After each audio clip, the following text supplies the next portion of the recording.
ಈ ಶಾಸಕರಿಗೂ ಈ ಸೇವೆ ಮಾಡೋರ್ಗೆ ಏನಾದ್ರು ವ್ಯತ್ಯಾಸ ಐತೆನ? ಸೇವೆ ಮಾಡೋಕ್ಕೆ ಶಾಸಕರಾಗಬೇಕು. ವಾವ್.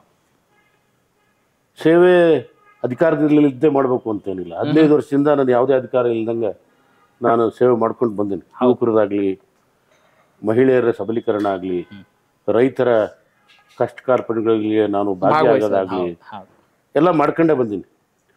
ಆದರೆ ಅಧಿಕಾರ ಇದ್ರೆ ನೀವು ಹೆಚ್ಚಿನ ಕೆಲಸ ಮಾಡ್ಬೋದು ಅನ್ನೋ ಉದ್ದೇಶ ನಂದು ಅನ್ನೋದು ನಾನು ಹೇಳಿದ್ದೆ. ಆಮೇಲೆ ರಾಜಕೀಯ ಕುಟುಂಬದಿಂದ ಬಂದಂಥವ್ರು, ನೀವು ಉದ್ಯಮಿಯೂ ಹೌದು, ರೈತ ಕುಟುಂಬದಿಂದ ಬಂದಂಥವ್ರು ಹೌದು. ಹಾಗಾಗಿ ನಿಮ್ಮ ಈ ಕ್ಷೇತ್ರಕ್ಕೆ, ಈ ಕೆಲಸಕ್ಕೆ, ಈ ಸೇವೆಗೆ ನಿಮ್ಮ ಹಿನ್ನೆಲೆ ಎಷ್ಟು ಸಪೋರ್ಟಿವ್ ಆಗಿದೆ ಅಂತೀರಿ ತಾವು?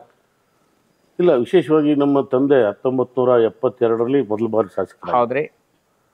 52 ವರ್ಷಗಳ ಕಾಲ ಸುದೀರ್ಘವಾಗಿ ರಾಜಕೀಯದಲ್ಲಿ ಪ್ರಸ್ತುತ ಆಗಿರೋದು ಅಷ್ಟು ಸುಲಭವಾದ ಮಾತಲ್ಲ. ಅವರು ನನಗೆ ಸಾಕಷ್ಟು, ನಾನು ವಿದ್ಯಾರ್ಥಿ ಜೀವನದಲ್ಲಿದ್ದಾಗಲಿ, ಸಣ್ಣ ಹುಡುಗನಿದ್ದಾಗಲಿ ಅವ್ರು ನನಗೊಂದು ಮಾತು ಹೇಳೋರು,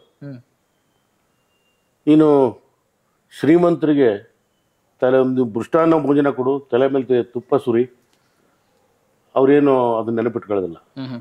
ಅದೇ ಬಡವನ ಜೊತೆ ಕುತ್ಕೊಂಡು ಒಂದು ತೂತು ಊಟ ಮಾಡಿದ್ರು ಕೂಡ ಅವ್ನು ನಿನ್ನ ಕೊನೆಯವರೆಗೂ ನೆನಪಿಟ್ಕೊತಾನೆ. ನಾವು ಬಡವರನ್ನ, ದೀನದಲಿತರನ್ನ ಮುಖ್ಯವಾಗಿ ತರ್ತಕ್ಕಂಥ ಕೆಲಸ ಮಾಡಬೇಕೆ ವಿನ ಶ್ರೀಮಂತರು ಮಾಡೋ ಕೆಲಸ ಮಾಡಬಾರ್ದು ಅಂತಕ್ಕಂಥ ಮಾತನ್ನ ಹೇಳಿದ್ದು ನನಗೆ ಅಚ್ಚಳಿದಂಗೆ ನನ್ನ ಮನಸ್ಸಿನಾಗ ಉಳಿದು. ವಾವ್ ವಾವ್, ಕ್ಯಾ ಬಾತೆ, ಬಹಳ ಸ್ಫೂರ್ತಿದಾಯಕ ಮಾತಿದು. ಹಂಗಾದ್ರೆ ಪ್ರಕಾಶ್ ಕೋಳಿವಾಡ್ರಿಗೆ ಬಡವರ ಜೊತೆ ಊಟ ಮಾಡಿ ಅಭ್ಯಾಸ ಇದೆ ಅಂತ ಆಯ್ತು. ನಾನು ಇರೋದೇ ಬಡವ್ರ ಜೊತೆ. ನನ್ನ ಇಂಜಿನಿಯರಿಂಗಲ್ಲೂ ಕೂಡ, ಹಾಸನ್ ಮಲ್ನಾಡ್ ಕಾಲೇಜ್ ಆಫ್ ಇಂಜಿನಿಯರಿಂಗಲ್ಲೂ ಕೂಡ ನನ್ನ ರೂಮ್ಮೇಟ್ಸು ಕೂಡ ಕೆಳವರ್ಗದಿಂದ ಬಂದಂಥವ್ರು, ದಲಿತರು, ಈ ಥರದ ಜೊತೆ ನನ್ನ ರೂಮ್ಮೇಟ್ರು ಆಗಿದ್ರು ಹೊರತಾಗಿ ಯಾವ ಶ್ರೀಮಂತರು ನನ್ನ ರೂಮ್ಮೇಟ್ ಆಗಿರಲಿಲ್ಲ. ನನ್ನ ಸ್ನೇಹಿತರು ಬಹಳ ಕಮ್ಮಿನೇ.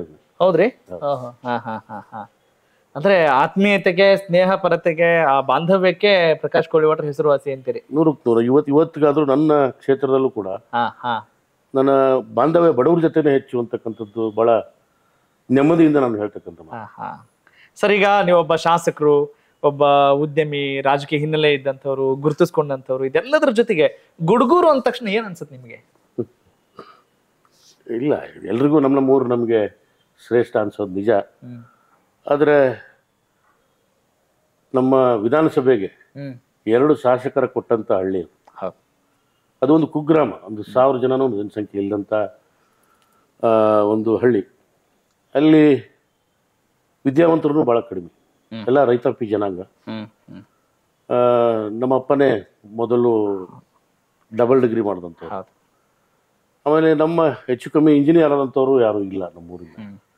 ಹೀಗಾಗಿ ಒಂದು ಸಣ್ಣ ಹಳ್ಳಿಯಿಂದ ಬಂದಂಥವ್ರು ಬಂದು ರಾಣೆಬೆನ್ನೂರಲ್ಲಿ ಶಿಕ್ಷಣನ ಮುಗಿಸಿ ಹಾಸನದಲ್ಲಿ ಮಲ್ನಾಡ್ ಕಾಲೇಜಿಗೆ ಹೋದ್ಮೇಲೆ ಸಾಕಷ್ಟು, ಯಾಕಂದ್ರೆ ನಾವು ಉತ್ತರ ಕರ್ನಾಟಕದಲ್ಲಿ ನಿಮಗೆ ಗೊತ್ತಿರೋ ಹಾಗೆ ಸ್ವಲ್ಪ ನಾವು ಮಳೆ ಪೀಡಿತ ಜನ, ಹೌದ್ರಿ, ಕಷ್ಟದಲ್ಲಿ ಬೆಳೆದಂಥ ಜನ.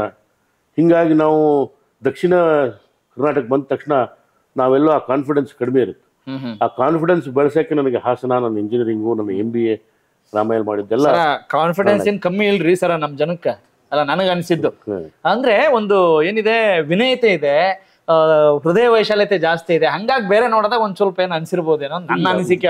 ಇಲ್ಲಪ್ಪ, ನಂದು ಅನಿಸಿಕೆ ಅಂದ್ರೆ ಹೃದಯ ವೈಶಾಲ್ಯತೆ ಸಾಕಷ್ಟಿದೆ, ಅದ್ರ ಬಗ್ಗೆ ಪ್ರಶ್ನೆ ಇಲ್ಲ.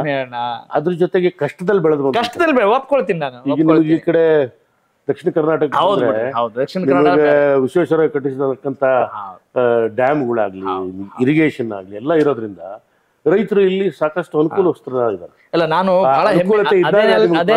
ಅದೇ ನೆಲದಿಂದ ನಾನು ಬಂದವನಾಗಿರೋದ್ರಿಂದ ನಾನು ಬಹಳ ಹೆಮ್ಮೆಯಿಂದ ಹೇಳ್ತಾ ಇರ್ತೀನಿ, ನಮ್ದು ಸಾಧು ಸಂತರ ನಾಡ್ರಿ ಅಂತ ಹೇಳ್ತಾ ಇರ್ತೀನಿ. ಅಂದ್ರೆ ಹಾಗಾಗಿ ಎಲ್ಲೂ ನಮ್ಮನ್ನ ಬಿಟ್ಕೊಡಕ್ ಒಂದ್ ಸ್ವಲ್ಪ ಮನ್ಸು ಆಗಲ್ರಿ. ಅದಕ್ಕೆ ನನಗೂ ಮನ್ಸಿಲ್ಲ. ಆದ್ರೆ ನಾ ಇದನ್ನ ಹೇಳ್ದೆ ಇದ್ರೆ ನಮ್ಮ ಜನಕ್ಕೆ ಕಾನ್ಫಿಡೆನ್ಸ್ ತುಂಬತಕ್ಕಂಥ ಕೆಲಸ ನಾವು ಹಿಂದೇಟ್ ಹಾಕ್ಬೇಕು. ನಾವು ಕಾನ್ಫಿಡೆಂಟ್ ಆಗಿ ಇರಬೇಕು ಅಂತ ನಾನು ಪ್ರತಿ ಕಾಲೇಜ್ ಹೋದಾಗ್ಲೂ ನಾನು ಹೇಳ್ಕೊಂಡೇ ಬಂದಿರ್ತೀನಿ. ನಾನು ಕಷ್ಟಪಟ್ಟ ಒಂದು ಹಳ್ಳಿಯಿಂದ ಬಂದು ಹಾಸನಕ್ಕೆ ಹೋಗಿ, ಬೆಂಗಳೂರಿಗೆ ಬಂದು, ಹೈದರಾಬಾದ್ ಓದ್ಬೇಕಾದ್ರೆ ಡೆಲ್ಲಿಯಿಂದ ಬಂದಂತವ್ರು, ಬಾಂಬೆಯಿಂದ ಬಂದಿರ್ತಾರು, ಎಲ್ಲರೂ ನಾವು ಫೇಸ್ ಮಾಡ್ತಿರ್ತೀವಿ. ಸ್ವಲ್ಪ ಡಾಮಿನೆಂಟ್ ಅನಿಸ್ತಿರ್ತಾರೆ, ಚೆನ್ನಾಗಿ ಇಂಗ್ಲಿಷ್ ಮಾತಾಡ್ತಿರ್ತಾರೆ. ಹೌದ್ರಿ. ಸೊ ಅದಕ್ಕೆ ಸ್ಪೋಕನ್ ಇಂಗ್ಲಿಷ್ ಕೂಡ ಬಹಳ ಮುಖ್ಯ ಅಂತಕ್ಕಂಥದ್ದನ್ನ ನಾನು ಎಲ್ಲ ಕಾಲೇಜ್ಗಳಲ್ಲೂ ಫಸ್ಟ್ ಹೇಳೋದು. ಬೇಸಿಕ್ ಕಂಪ್ಯೂಟರ್ಸ್ ಮತ್ತು ಸ್ಪೋಕನ್ ಇಂಗ್ಲಿಷ್ ಇದ್ರೆ ನಮ್ ಕಾನ್ಫಿಡೆನ್ಸ್ ಹೆಚ್ಚಾಗುತ್ತೆ. ಕರೆಕ್ಟ್. ಅಂದ್ರೆ ಈ ಲೌಕಿಕ ವ್ಯವಹಾರಗಳಿಗೆ ಬೇಕಾಗುತ್ತೆ, ಮಾನವೀಯತೆ ದೃಷ್ಟಿಯಲ್ಲಿ ನಾವ್ ಯಾವಾಗ್ಲೂ ರಾಜರ ತರನೇ ಅನ್ನೋ ಒಂದು ಮಾತನ್ನು ಕೂಡ ಅವ್ರು ಹೇಳೋದನ್ನ ನಾವು ಮರೆಯೋಂಗಿಲ್ಲ. ಅದ್ರಲ್ಲಿ 2 ಮಾತಿಲ್ಲ. ಕನೆಕ್ಟ್ ಕರ್ನಾಟಕ ಇದು ನಿಮ್ಮ ನೆಟ್ವರ್ಕ್.